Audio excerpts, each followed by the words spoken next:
Governor Vidyasagar Rao, కేంద్ర మంత్రి వెంకయ్యనాయుడు ఇతర ముఖ్య నేతలతో కలిసి జయకు సంతాపం ప్రకటించారు. జయ పార్థివ దేహాన్ని చూసి ప్రధాని కళ్లు చెమర్చాయి.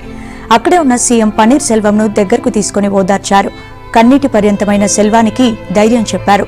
అండగా ఉంటామని భరోసా ఇచ్చారు. ఆ తర్వాత జయ ప్రాణ స్నేహితురాలు శశికళను పరామర్శించారు మోడీ. ధైర్యంగా ఉండాలని చెప్పారు.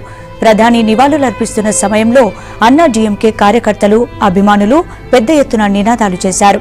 వారందరికీ ప్రధాని అభివాదం చేస్తూ అక్కడి నుంచి ముందుకు సాగారు.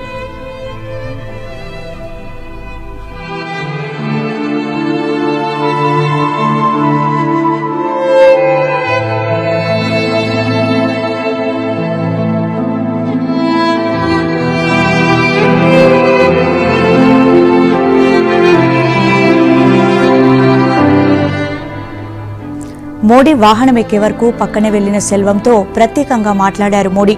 అంత్యక్రియల ఏర్పాట్లపై ఆరా తీశారు.